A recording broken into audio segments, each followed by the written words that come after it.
Architect and Canon EOS Youth Ambassador, Acacia's visuals are influenced by her architectural background and experiences in travelling to over 40 countries. An enthusiastic advocate of exploring the world, cultures and environment, she had worked with numerous global brands to create and curate beautiful images.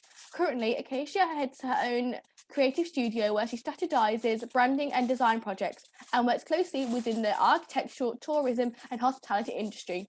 She also does documentary work for international NGOs and refugee aids. This talk focuses on spatial symmetries, particularly how architecture and the education has informed her photography style and exploration into photography, how the built environment is a readily available canvas for us to compose and frame and learn artistic principles from, and exploring photography beyond architecture. And with that, I'd like to pass you on to tonight's artist talk. Hello. I'm going to do that thing where I ask, hear me. Yeah. Okay, hi everyone. Thank you so much for joining today's session, and thank you so much, Ron Lemon, for having me. Please, as Bethan introduced early on in the talk, give them a follow the Instagram, Facebook, and social media profiles, because they are highlighting so many emerging and established artists, and I'm really, really happy to be counted as one of them. And I didn't know I was going to be the last one for this season, so I'm actually quite excited. Again, thank you so much. So I will just go ahead and start sharing my screen. So hi, I'm Acacia. I'm a photographer and designer, and you can say also visual artist. I'm also a Canon US Youth Ambassador, like Bethan said, and I will share a bit more of what that means. For now, I have had experience in photography for the past formally like 5 years, but I started dabbling in photography while I was studying. And then in the past 5 years, it's been an incredible journey because, as you can see on the screen, I have had the pleasure of working with so many incredible brands, mostly within the tourism and hospitality industry. I will share a lot more about my work in this session as well. But I think the ability and the chance to work with so many notable global brands, um, especially at such an early stage of my career, is one that I am very thankful for, and I will share with you guys how I actually got some of these gigs, because I think as visual artists or as creatives, the business side of things and the marketing things are always um it's always back end, right? It's always down up to you unless you're under management or represented by a gallery. So I think I will also highlight a bit of the process that goes into my career. Like I said, this talk will be about my body of work and how I started to train my eye in seeing and creating and photographing. I specialize mostly in travel, architecture, and design visuals. Um, is my first passion. I think everybody can relate. Like, we all love seeing the world, and this past 2 years of COVID has absolutely been like smashing everybody's mental health. So I'm really glad that everybody's starting to go back out again and shooting. For me as well, it's been absolutely horrible. I ended up just photographing my backyard for like 2 good years. I'm sure a lot of people can relate. Architecture is something that I studied and something that I love learning about and experiencing, and I will share more about that as well. And design goes into it because I try to go beyond photography at times, because creativity is such a broad discipline, and you don't have to just limit yourself to one title or one job scope. And you don't, I mean, society likes to define creatives within a certain parameter, like, oh, she's a photographer or she's a designer. But I think you sort of lose the ability to check out your potential when you limit yourself to such things. And yeah, so this talk will also explore the various other things that I do beyond photography. I'm going to start with education. I know that sounds so dry, but I do feel like education and learning is such an important part of a creative's journey. Like, people, I think, normally term it or call it as inspiration, like you want to be inspired by this and you want to discover this and you want to explore this. But I think that also falls under education, and be academic or outside of academia. Everything you learn and everything you consume is part of your life's learning, and it will affect how you proceed with creating your body of work. So for me personally, I started with architecture. I did my undergraduate in Malaysia and did my postgraduate in London at the University of Greenwich. So in architecture, the process of creativity, of creating, starts with obviously the brief. Like earlier on in the semester, the tutors will just give you a brief. I mean, I'm sure it's the same across all creative fields. But we will go back from the brief and start with research. So this was some of the research that I did for one of my postgraduate projects, and it was on the Thames River in London. And you just sort of pull everything you can find and just collect all these pieces, and then you start highlighting all these bits of information. And I think research and insight is really, really crucial part of the creative journey that doesn't really get emphasized a lot. People tend to shy away from it because it maybe includes a lot of reading or a lot of really digging. But I think if you are just starting out, or if you're already established, I think you know and you can relate to the fact that understanding your subject matter is such an important part of the whole process. And the best way to start, of course, is, well, the internet is what you get, and every other sources around you. So whatever it is, whenever I start or embark on a creative project, I just go in and study what I want to learn, like what is it? Because sometimes you find things that you don't necessarily thought that is associated with the subject, that you're checking out. And you find out things that you didn't realize was there, or you find other things that interest you regarding the subject. So it's really important to start with research. So that's what I do. And I'm just going to share with you some projects that I did during my architectural years. So this Thames project, I ended up actually doing sort of like a water treatment center. So we started with going to the sites. And as a photographer as well, down the line, I really, really enjoy site visits. It's when you actually get to a place and get to immerse yourself in it and get to experience all the different aspects of it. And when I was studying, you are really, really trained to keep your eye out for things that interest you, no matter how small they might be. So, for instance, this was just a series of entrances from Wapping down towards the Thames River. And on a normal day, people might, just, okay, there's another entrance to the river. But I use that as a curation to figure out what are the entry points to the sites, what interests me most, what are the sizes. And you start with that basically. It's just gathering questions and observing. And then you get back, and then you have all this data, and then you sort of analyze them or extract them. And for me, I love looking at layers of things and masses and circulation. um, you find things and you connect them in such a way that they inform what you know about the sites. You've Like, for instance, on the right side is just an extraction of all the entrances towards the riverside. And this was really important because it informed where I put my design structures afterwards. And then here's just another part of the analysis that goes on. It's actually very, very simple stuff. Like, diagrams might look complicated when you're seeing them from the other side, but it's just basically me figuring out the entrances again, and the nodes of where they're coming from, and just the vertical and horizontal masses of the buildings. And it's this sort of thing that when you are tasked to just sit down and just extract all of this visual data, it was one of the key things that helped me in my photography journey. Because nowadays, when I go out, I would look at a building, or I would look at a city and be like, oh, okay, like this is more flat, or there's more skyscrapers in the city, and how does this inform how people act around here? How can I photograph what is key or what is iconic about the city? So I think if you're a photographer or creative, just going somewhere and like getting all these observations and noting them down is a really great part in the creative process, and I enjoyed it so much. And then, like, beyond that, you just extract it more and you start creating something, you start analyzing it a bit more.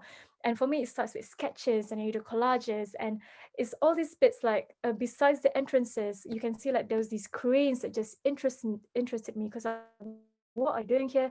Back then it was for the boats, and like just gathering all the things that were delivering from the river to the city. And I used that as to just just to map out my journey of going through the sites and where I saw these cranes. And I love pops of color.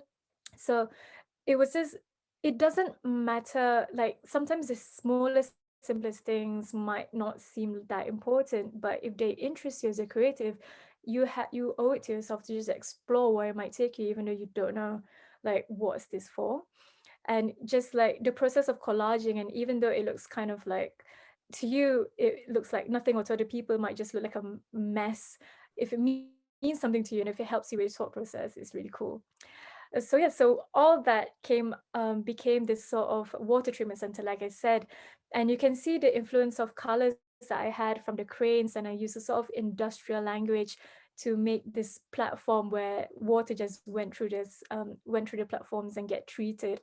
And this was the design, one of my favorite design projects that I had in my postgraduate. And you can see like from the side where, because I was so interested in the entrances and all of the cranes that I've made my platforms, my water treatment platforms in certain key locations around the river so that they can treat the water. And I've actually skipped, like, because obviously this was a whole year's project and you went through so many iterations, but you can see from something that was as simple as a research on the internet and then going to the site can just create a whole thing that was all about rainwater coming through into all these glass bowls, and just like going through the filtering process. And this platform is actually a sort of like mall in the sky, if that makes sense. So you can see like a lot of people just going around the city at like really high sky levels, because I love vantage points as well. So yeah, so this was one of my design projects that was about treating the water treatments. And in this narrative, London was this stinky, rubbish-filled city. I mean, I'm not saying that it's true now, but it was just another way of informing and of just explaining why I wanted to create a water treatment center. So this was one of my first projects, and you can see, like I said, how the process just informs to create this one thing that you can't even really see would that you would create back when you started. Another project that I wanted to discuss, this was from my undergraduate, is it was this pavilion called the Lobster.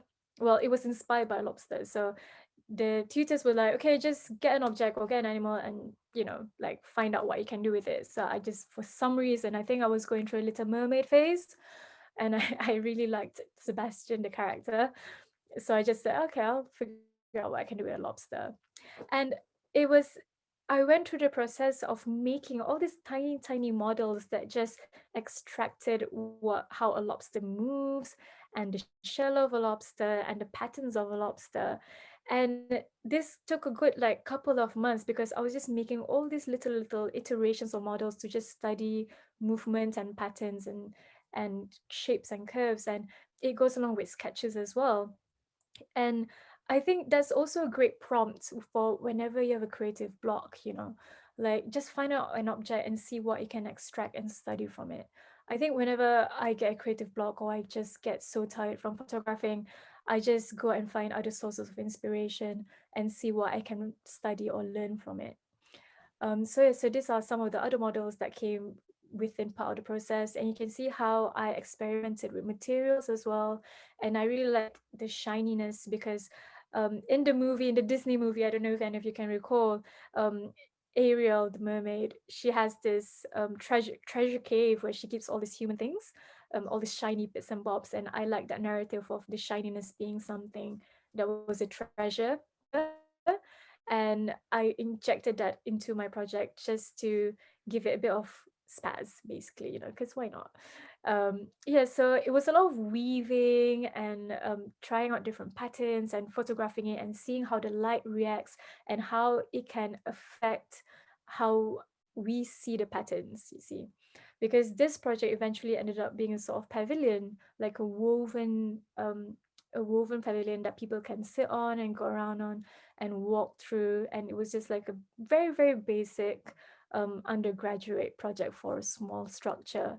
But it was the process of making and working on my hands and working with different materials. And it was just iterations of different models and different sketches and different ways of observing and testing it out.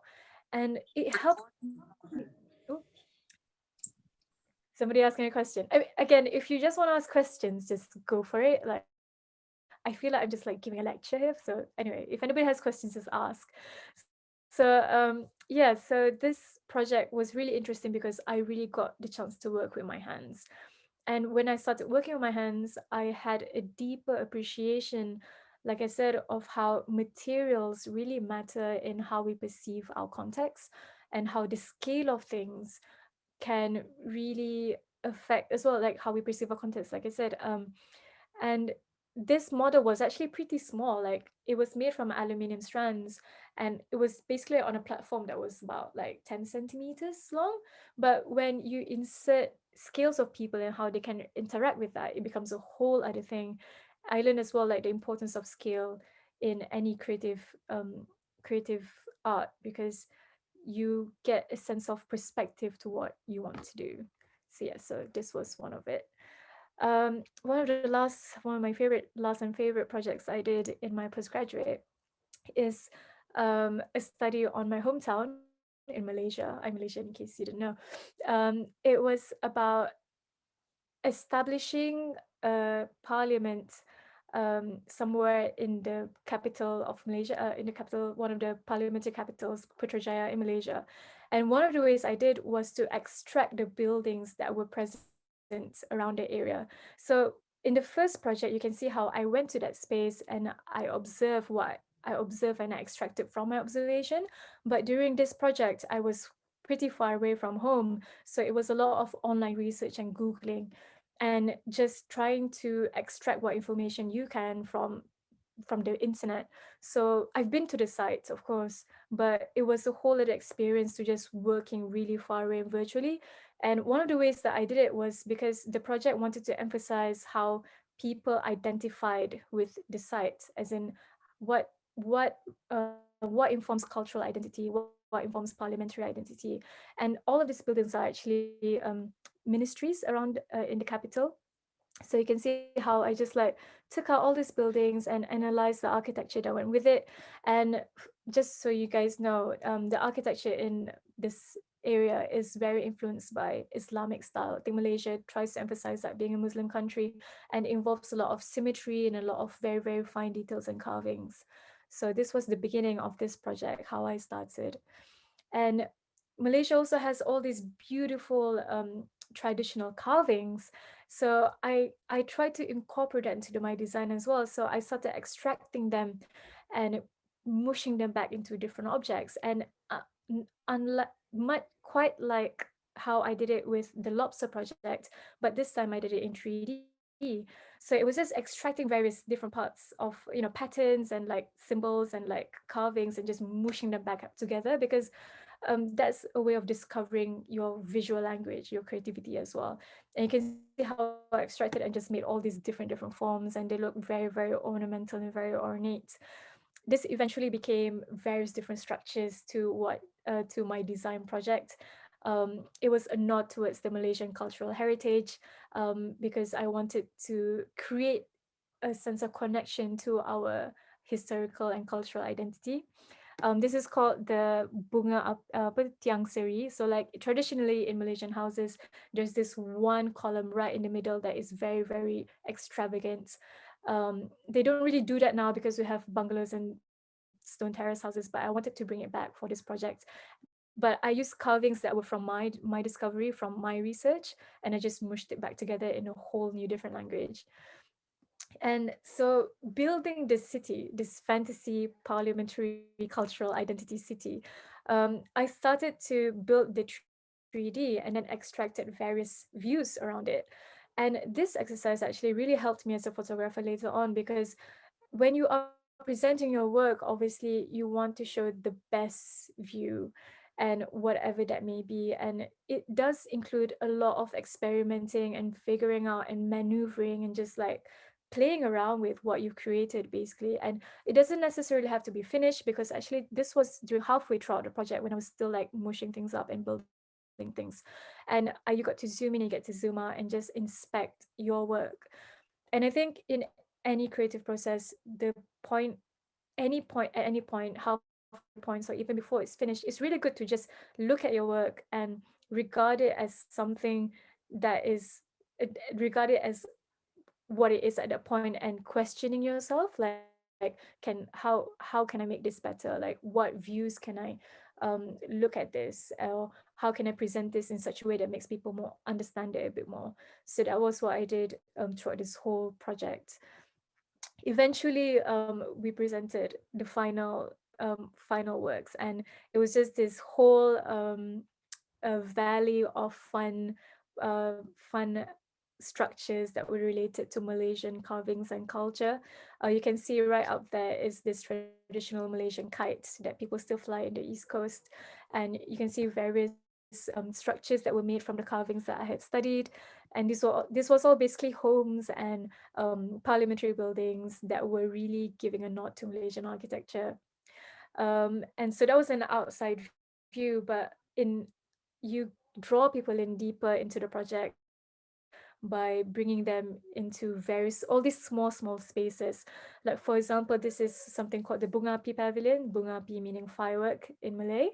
You can see like some of the motifs. This was the tiang seri that I mentioned earlier, like the main column right in this mid of the space. But some of the structures as well look a bit like Corinthian columns, and they also emulates a bit of the firework pattern.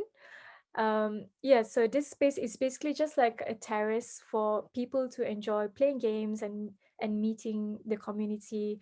And there's a bit of like traditional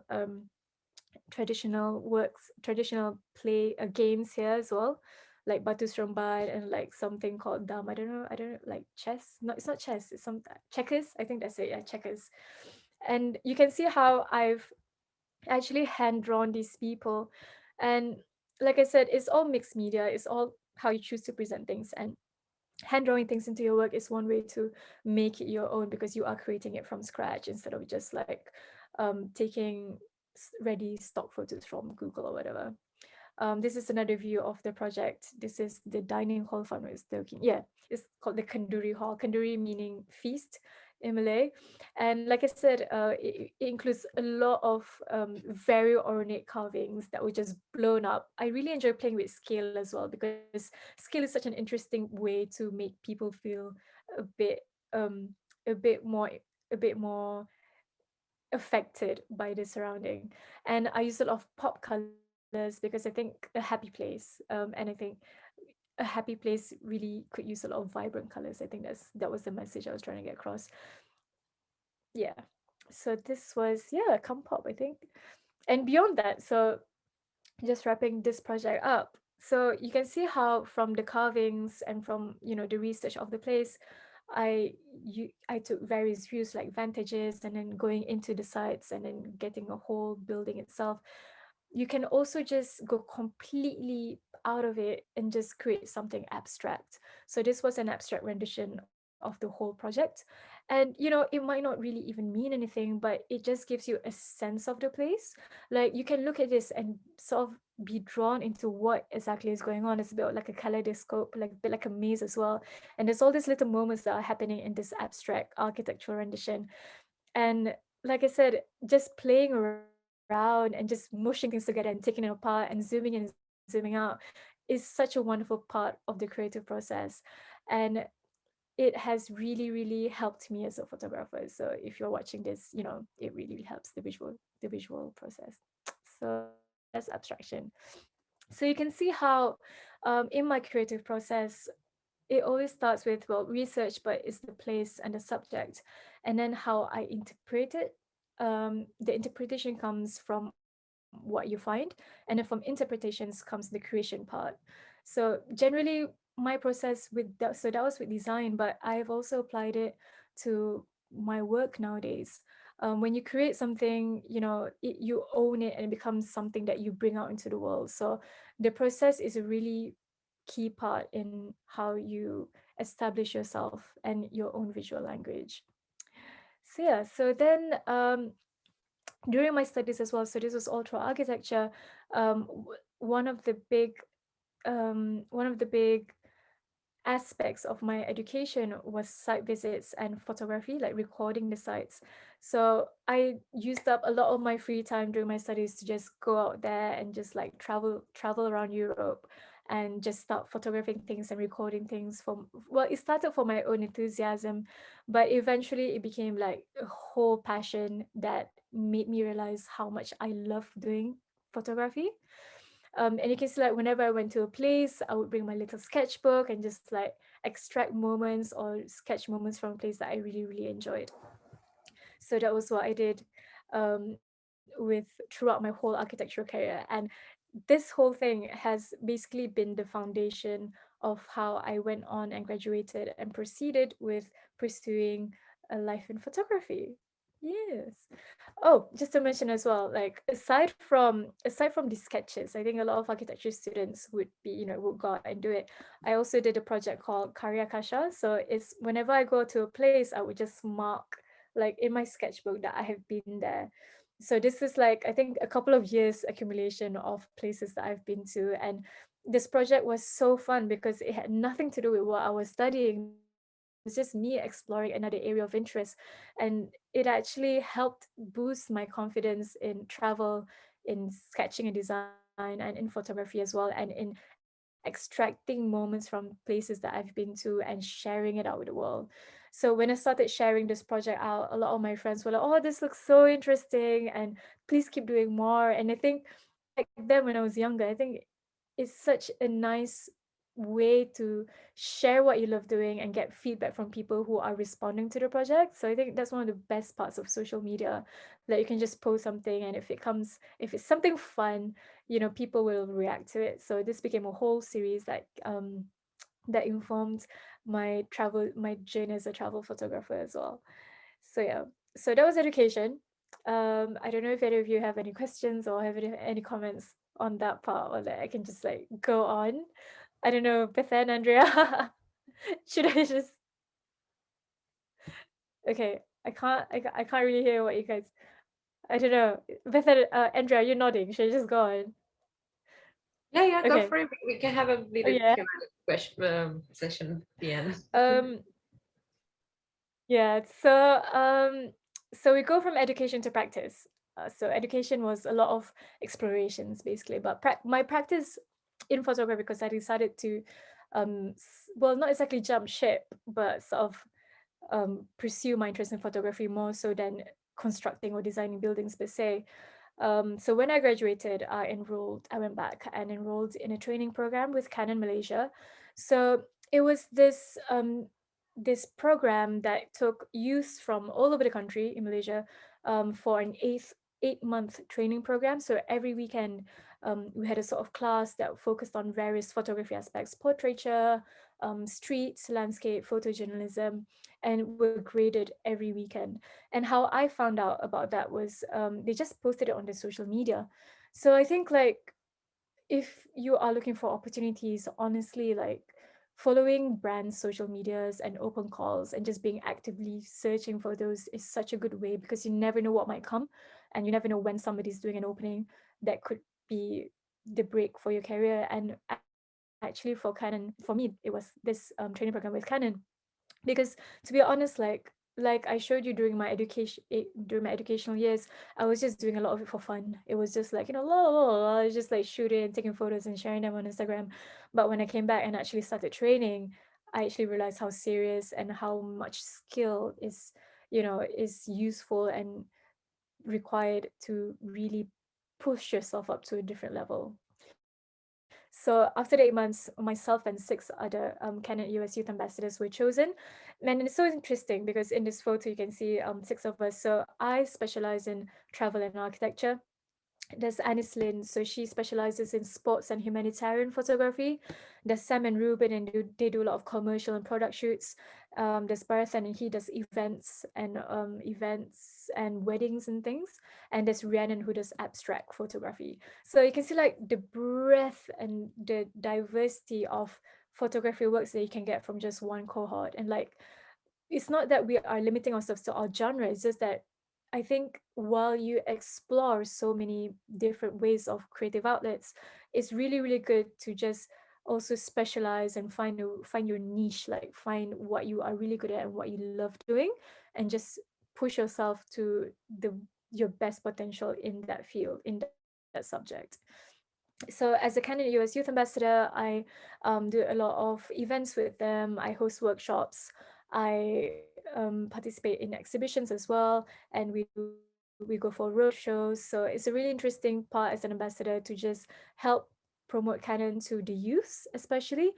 I think a lot of people look at ambassadors as like really, really established photographers or creators in their field, when actually as a youth ambassador, I'm helping bridging that gap, because it's not as daunting as it might seem actually. And not the six of us, not all of us are professional full-time photographers. Like for example, Bharathan is actually still a hairstylist.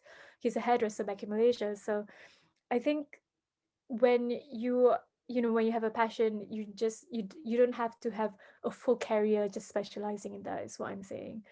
So yeah, so like I said, we participate in camera days and exhibition, and so far I think it's been since 2018. So it's 2019, 2021. That's like 3 4 years of being an ambassador, and it's pretty cool. So if you guys want to check out Canon, please do. Maybe they'll be having another open call. So with Canon, like I said, I specialize mostly in travel and architectural photography, and it started when I was studying. It started off as fun. Over the summer, I would just like pick a place where I wanted to go that I've never been to, and just like go there and go with my camera and just shoot whatever I wanted to. But obviously, it was again informed by all of these years of academic training and how to see things. So these are some visuals from Egypt that I went to back in 2016. And it's wonderful because Egypt is such a beautiful country, but we went there during summer and it's so hot. But you can see how the architecture and finding all these little street views, and the ways people interact with this space has really informed how I capture photos. Um, Aside that, travel also includes landscape photography. So these are some shots from Iceland. Iceland was a country in which I fell in love with landscapes. It's such a beautiful country, and it was also where I felt the tiniest I had ever felt, because you are this one human being in this whole land, like there's literally nobody else for 20 kilometers. And it really helped me. I really tried to capture that in my photos. So you can see, like, even in this one, there's actually tiny people right above the Gulfers waterfall. So that was one of the ways in which I explored scale as well. I also went to Rome. Rome is obviously an amazing place for architecture and history. Norway, for landscapes. And this was one of the projects that helped me get some clients to photograph, I think, for Turkey some years down the road. So I went on this trip just for fun, but when you curate photos and um, find a coherent way of presenting them, and you can see like all these places, they're all like different themes, but as a collection, they make sense for the place. So there's also like an undergoing rhythm that I try to put in my visual works whenever I capture something. And it's also in the colors as well. I'm very, very passionate about colors, that you can see as well later.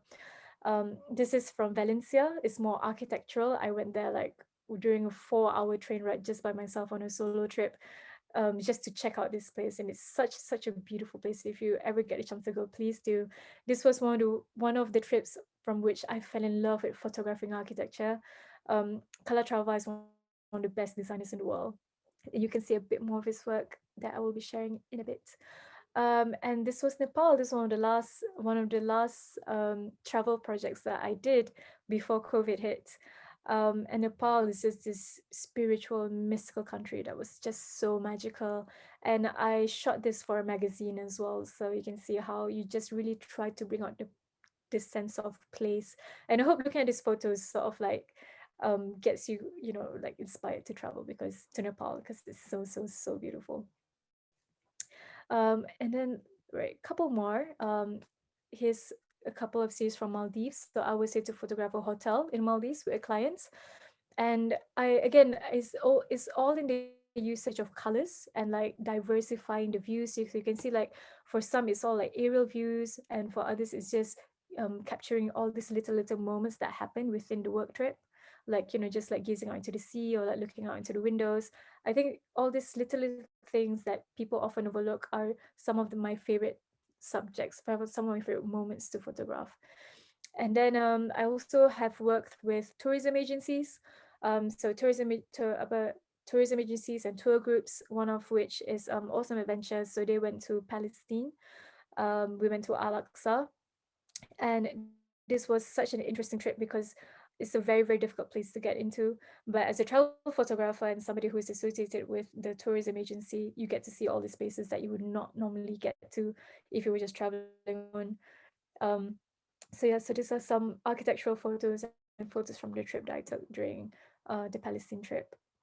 I have also, in my journey this past couple of years, worked with humanitarian agencies. So I was with Cinta Syria Malaysia in January 2020, photographing Syrian refugee camps. And the thing about travel is that it's such a broad category. Like you can go on and shoot humanitarian, you can go on and shoot architecture, you can go on and shoot street. Like a lot of things fall into it because it's all part of the travel. And shooting for Cinta Syria Malaysia was one of the trips that really opened up my eyes into how, like people are affected by displacement. I also, so that is the majority of the body that I work with. So it's a lot of travel architecture, with tourism groups, with tour groups, um, and then I branched out that into portraiture photography. I mostly work with natural lighting because I like being outdoors more, and I like candid, sort of like candid, natural, raw moments more. So I ventured into portraits, and as a photographer, I also ventured into food photography. So you see how like you just go out there and just dabble in all these little things while still being within your lane, your field. So I dabble in food photography, and I also do a lot of product photography for a lot of clients. It's a lot of product and lifestyle as well.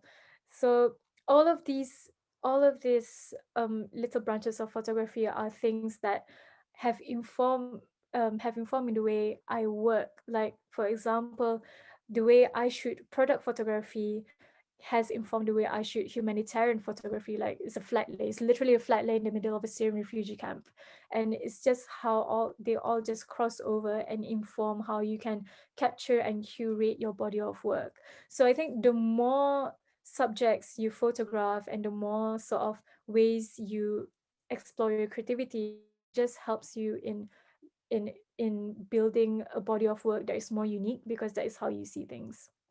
So yeah, so that's my practice. This past couple of years, it's been an amazing journey in photography. I've been to a lot of places and I'm hoping to go to a couple more. A lot of people think that all I do is travel. Obviously, that is not the case because back home I do a lot of design and branding work and marketing work for clients. It's not, I mean, you do what you do to get money. So yeah. So I think this is the last section. Are we good with time? Oh God, I'm so sorry. I'm like babbling. So we are now. The last part of this is passion. So this is what I wanted to share about. It's all about the exhibition that I had recently. I just had my first solo exhibition in London. It's quite a huge career milestone, and I'm so happy. This is my first time talking about it properly with Round Lemon, so I'm so glad that it's been recorded. Um, so passion is all about how I have gone around the world and like captured all these brilliant architecture using different lenses with Canon and just explored how the similarities and the differences in the cities that I visited. It's been years of journeys that has informed how I find all these patterns and like things that interest me throughout my travels. And so like you can see how I've just like quickly scrolled through it because I wanted you guys to just get glimpses of the things that I've seen over the years that has helped me inform how I want to curate my first solo exhibition. So it's called Spatial Materialities because it is all about how architectural elements make affect the user experience basically. How I got my first solo exhibition was I am an alumni of the University of Greenwich, and I keep in touch with them. So if you're a creative and if you've studied at a university or if you are related to any body at all, any organization, please just keep in touch because you never know when they might have openings. So what happened was I just emailed them and said, hey, I'm going to be in London. I'm coming from Malaysia this August. If you have any events that are opening, I would love to be a part of it. And because the alumni has kept in touch with my career throughout these years, they were just like, hey, we have a space that is free. Would you like to showcase some of your works? And it just happened like that. And in a way, I can be considered quite lucky, and I'm really, really am thankful. But it just goes to show that sometimes all you need to do is just send a cold email to whoever, because you never know the opportunities that might come from it. So initially I thought it was going to be at Stockwell Street, because it's where the architecture faculty is, but it ended up being at the World Heritage Site, the UNESCO World Heritage Site in the Old Royal Naval College. So it's so initially I had an idea of what I wanted to present, and it was this series of architectural interiors. But because it was such a beautiful special chance to show something, I decided to make it a bit more interesting. So I had all these photos, and I just, I just went back to studying mode and decided, okay, how can I make this more special? How can I make this one of a kind exhibition? And I went back to my drawing board. I just looked back at my old sketchbooks. I looked back I just researched various inspirations for colors, and like from some of my favorite artists. Um, so as well, over the past year, I was drawing all these little abstract sketches, and I love playing with colors and how they mean things and how they affect my mood and how you notice all these hues in one work. And I also obviously looked at Pinterest, because that is one of the easiest ways to find inspiration. So so I sat with myself for a good week and thought, okay, how can I make these series of photos a bit more special? Not that they weren't special on its own, but it's just trying to deliver something, like pushing yourself, pushing your creativity. And it ended up being this whole concept for spatial materialities, which is all about emphasizing elements of architecture that often go overlooked. And the exhibition was also about me trying to educate viewers who might not be familiar with all these little parts of architecture. So you can see, like, these are some of the products, some of the end results that I can show you. And it's all very poppy, all very vibrant, and I really, really enjoyed the process. I think I spent about 2 weeks, or maybe a week plus, just like sitting down and like playing with colors and like highlighting things that interested me and what I wanted to say for the exhibition. So that was the first part, like figuring out how to curate the exhibition, finding the concept for it. And then it was all about, it started to go into the marketing and the production part. And marketing, I actually asked help from some of my friends to please help design the posters, because I'm only one person, because I'm not under any management, and it was my first time doing it by myself. The university helped with the installation, and promoting the flyers on their website, so that was fantastic. But my friends came out and helped me with designing the flyers and supporting me with like figuring out how to curate it. So I think you are never a one-man island as a creative. Like, just reach out whenever you want to. It's really, really helpful. So see, these are some of the photos that I will quickly go through. Bethan, are we okay with time? Okay, I'll just like quickly go through these. Um, this was the first one. It's all about interruption. It's Daniel Libiskin's design for the Jewish Museum. And the Jewish Museum is a place that is so rich in history and um, anger and sadness. And in his design, he really delivered it by putting all these spikes and columns through various spaces and having these tiny, tiny slits of light. The actual building you can see here, this is like the actual space from the photo. So that this photo is this stairwell, where you can see how he has designed the building in such a way that makes you feel that you are trapped, makes you feel that you're hopeless, make you feel like that you're disturbed. So I love that emotion can be brought into architecture. So one of the first photographs that went into this exhibition was this interruption. The second photo is all about texture. It's the Serpentine Pavilion in Hyde Park in 2016. So this one is all about texture. I think when people think about architecture, they think that it's just a building block, basically. Maybe interesting sometimes, but in actual fact, architecture is affected by so many influences. And in this particular shot, it's all about the texture and how like even a simple structure can seem like a fabric. Nowadays, with computer-aided technology, so many more types of typologies of buildings and textures and patterns can be created. So this is actually what the building looks like. You can see how it's just like all these pixelated things. And you know people, when people think of architecture, this is not necessarily what comes up. But the fact that a building or a structure can feel like fluid, can feel like a fabric, is such an interesting way to to just deliver a building, a structure. A couple of the photos in the exhibition is an homage to Malaysian architecture as well. This is the Dayabumi Tower in the middle of the capital city in Kuala Lumpur. It's all about patterns. And patterns because, as you can see, there's all this lattice work that are inspired by Islamic geometry. And this building is also influenced by the international style, which you can see in the simplicity of the columns that just go through the building. In context, this is what it actually looks like. Obviously, I highlighted the color just to make it a bit more pop, to just show what the part of the architecture that I really wanted people to get. It's such a beautiful white tower right in the middle of the city, actually. Another building, another photo in the exhibition was the Kuala Lumpur Tower. Is basically form. It describes about form and form and how all satellite towers look the same, but when you look at all the details, it really helps in making it something unique. So people normally look at KL Tower and the Twin Towers in Malaysia, but I just wanted to emphasize the KL Tower. Here's another one about lines. So lines in architecture often get overlooked, but when done well and when done with simplicity, it really helps bring a character to the building. This is a police headquarters, so you can see how lines help it make look a bit more orderly, a bit more structured. It's actually just this tower right in the middle of the city.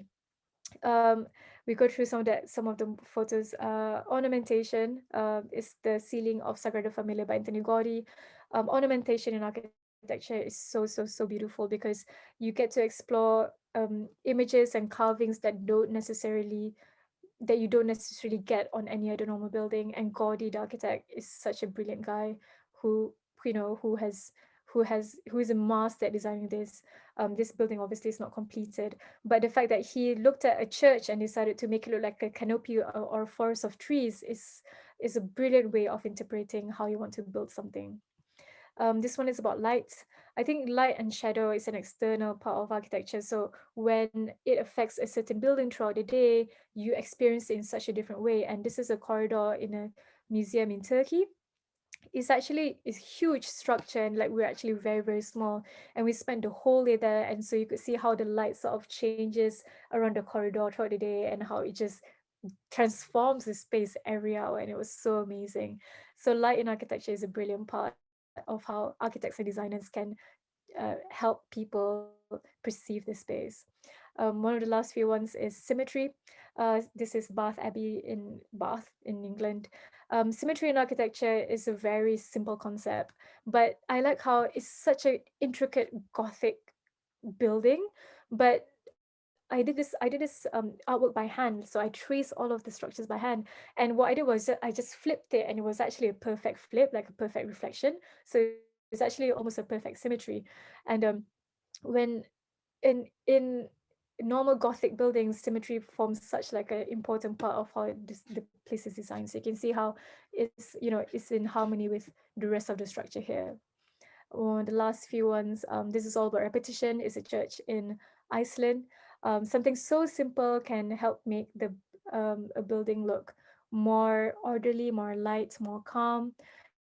And outside is actually a very daunting, very like spiky building, but inside the architect wanted to make it very light, and very calming and very familiar. So that's why they use a lot of repetition in the vaults. And we come to the last one. This one is all about layers in architecture, and it's actually a museum in Denmark, in Aarhus, where you go through, and the first thing you're greeted by is these two huge layers of floors, and you can see how it's also echoed in the ceiling, all these little layers of things. And I think when a building has multiple layers, you're just drawn more into it. And this is how it looks like on a normal, on a normal day. That's where you go through. And obviously the colors help people notice what I wanted to show a bit more.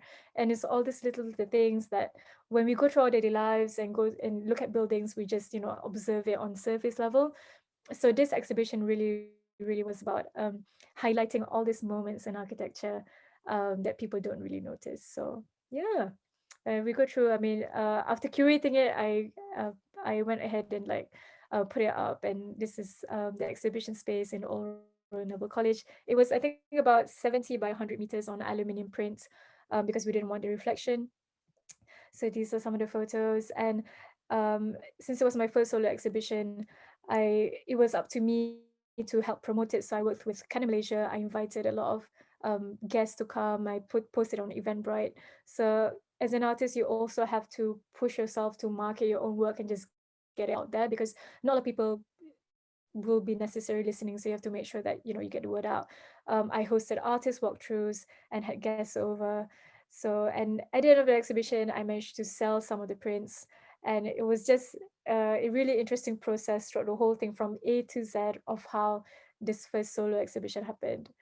And so yeah, I think that about wraps up my exhibition with 5 minutes through. Oh my god, I'm so sorry, it was so long. Oh my goodness, no, don't worry. Thank you so much. Am I okay just to stop sharing your screen so I can see everyone? Okay, Yep, there we go. Yeah. So we guys might run over slightly if that's all right, because we've got quite a lot of questions coming in. I think because you've had so much to tell us about today, we've got a lot of people wanting to know more, which is lovely. We have got a hand raised somewhere. Did someone want to ask a question? Yes, I am. There we go for it. Hi, Acacia. I'm Shafika, Malaysian students Hi. and Malaysian students, architecture students in Glasgow. Well I'm- done. Well done you. Okay, so I have 3 questions for you, since this is Okay. my time. Okay, so my first question is, during your study, right, you do travel a lot. Okay, you get to travel during your master studies abroad. Okay, and what is your first camera as a student, or what camera do you use? Because right now I have Sony Alpha 6000 with kit lens, but I don't know how far it can go with kit lens. Okay, and the second question is, what is your tip? Wait, let me chop. Let me just quickly answer that one. So I used a secondhand Canon camera that I bought from somebody, like I think it was from a secondhand online store. So I met with a person and just bought it. It was a Canon 600D with kit lens, and I think use what you got. I think if you have it already, just keep exploring it, because it wasn't until I enrolled with the Canon program that I just realized there's so much more cameras and lenses that you can use. So I think for the first 3 years that I was studying and photographing, I just used what I had, and just push it as far as you can go. It's perfectly fine. Yeah.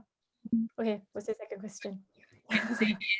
Right now is my exploration times as same as you did 3 years during your studies, right? So I just bought Yeah. this camera just to explore photography, and then I studied architecture also. Okay, so my second question, Aw. what is your tips or advice for me who just wanted to explore photography during my study time?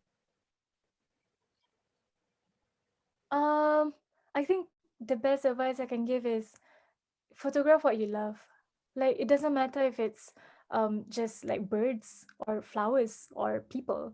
Just like whatever catches your eye, whatever makes you feel happy, just go ahead and photograph it. And slowly as you go on, you will be drawn more and more into finding out what you really like and what you're good at.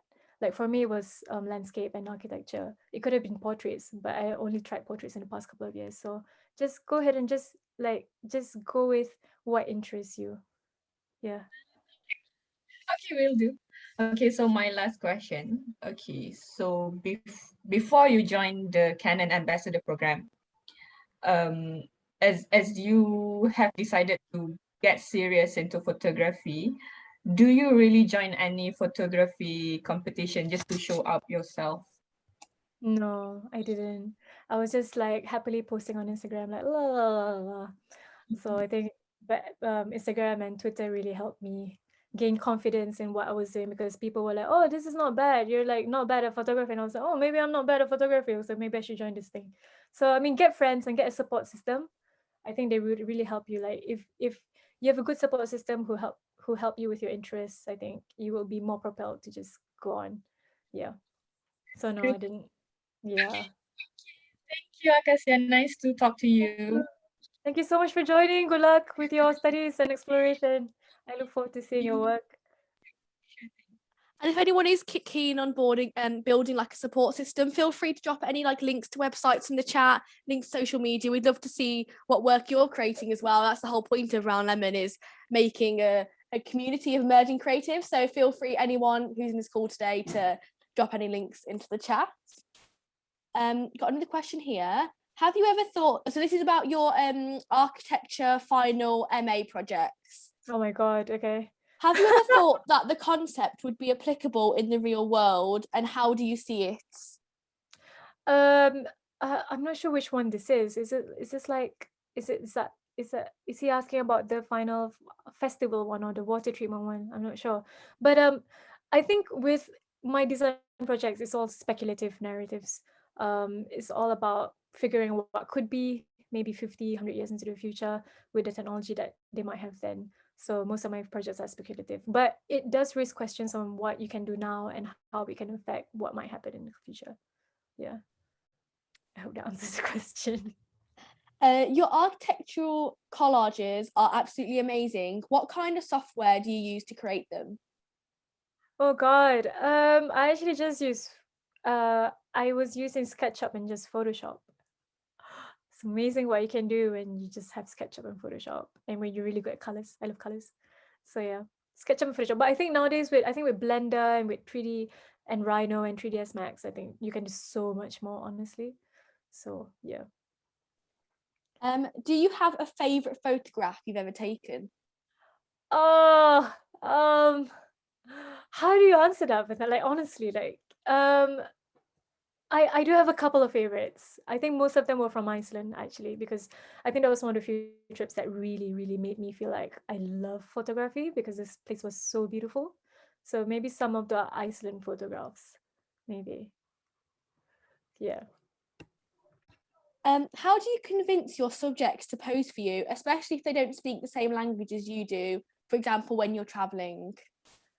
Oh, I think like the camera itself is quite a universal tool to connect with people. Like some cultures might just shy away from it. Like for example, when I was in Egypt, they literally were like up in my face, like no, no, no, no photographs, no photographs. But I think like for example, when I was at the refugee camps, I think the people there were more open to sharing their stories, so they were more than happy to post. And like I also bought like a mini printer, so I printed some of the photos for them, and they really appreciated it.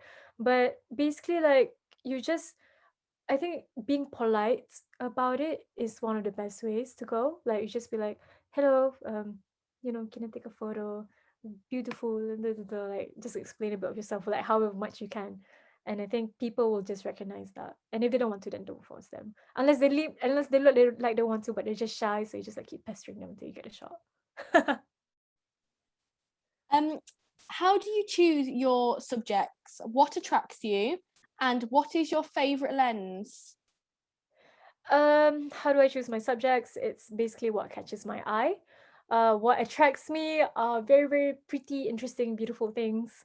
Things that you might not normally see and not on your daily commute, or even sometimes things you might see at your daily commutes. It's a really tough question because what attracts me is a very, very broad subject. It's the curiosity.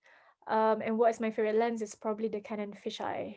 Yeah, I think fisheye just makes everything look way cooler, even though it's not necessarily best for architectural photography. So yeah, it's a lot of questions.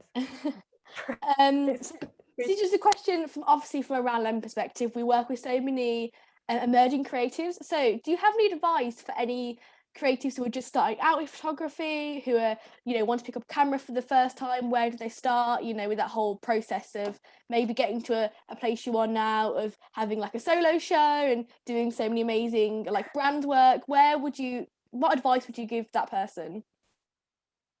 I think one is to find a community that can help you, like Round Lemon, for example, or like for me, I got it from my friends and from Canon Malaysia. So that right from the beginning helped me so much. And how I got Canon was my friend who just shared the post with me. She was like, hey, why don't you try for this? And I was actually feeling so like, I can't be on this level, but I just went ahead for it anyway. So I think keeping your eye out for all these opportunities, like for example, even we were on Lemon, like I think I just reached out to Beth and like, hey, if you have any slots for artist talks, I would love to be part of it. And I think just putting yourself out there and just like saying, I'm here, I would love to do this, please give me a chance, and just pushing yourself to reach that level will always help you.